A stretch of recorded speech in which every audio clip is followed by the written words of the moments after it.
हे knowledgeable people, कैसे हैं आप। क्या आप जानते हैं कि हम इंसान भी एलियंस हो सकते हैं। आइए जानते हैं कैसे।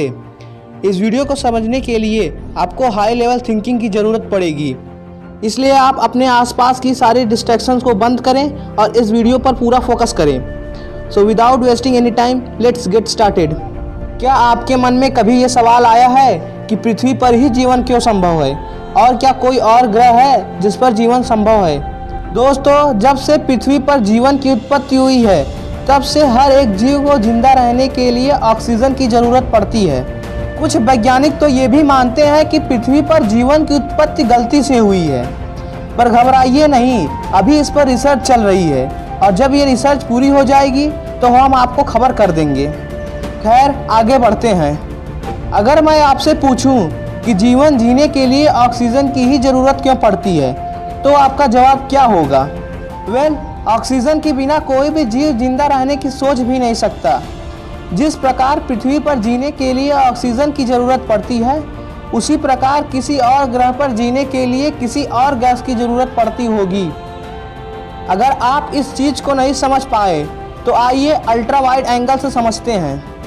एक समय के लिए आप मान लीजिए कि आप पृथ्वी के निवासी नहीं हैं, बल्कि किसी और ग्रह के निवासी हैं और आपको जीने के लिए नाइट्रोजन की ज़रूरत पड़ती होगी। तो आपकी उस समय की सोच क्या होती। उस समय आप यह सोच रहे होते कि जीवन जीने के लिए नाइट्रोजन की ही ज़रूरत क्यों पड़ती है, और उस समय आपको पृथ्वी के निवासी एलियंस लगते होंगे। अगर आपको ये एग्जाम्पल नहीं समझ में आया तो आइए दूसरे एग्जाम्पल से समझते हैं। आप बचपन से पढ़ते आए होंगे कि पेड़ लिविंग ऑर्गेनिज्म है, तो फिर उसे जीने के लिए कार्बन डाइऑक्साइड की ज़रूरत क्यों पड़ती है। पेड़ों में दूसरे तरह की बायोलॉजिकल फंक्शन काम करते हैं, जिससे उन्हें जीने के लिए कार्बन डाइऑक्साइड की ज़रूरत पड़ती है। तो इस प्रकार अलग अलग ग्रहों पर जीने के लिए अलग अलग बायोलॉजिकल फंक्शंस की ज़रूरत होनी चाहिए।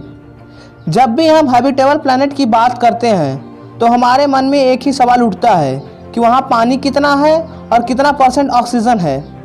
एक बात आप समझ लीजिए कि हर एक प्लैनेट जो इस ब्रह्मांड में है वो हैबिटेबल प्लैनेट हो सकते हैं, और हर प्लैनेट पर जीने के लिए अलग अलग तरह के बायोलॉजिकल फंक्शंस की ज़रूरत पड़ेगी।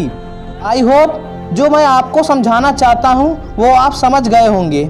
आप डार्विन के लॉ यानी सर्वाइवल फॉर द फिटेस्ट को जानते ही होंगे, जो ये कहता है कि पृथ्वी उसे ही चुनेगी जो इस धरती पर रहने लायक होगा। उसी प्रकार जो जिस ग्रह पर रहने लायक होगा वो उसी पर ही जन्म लेगा। अब बात आती है कि हमारी अभी तक क्यों कोई एलियन से मुलाकात नहीं हुई। इसके दो कारण हो सकते हैं।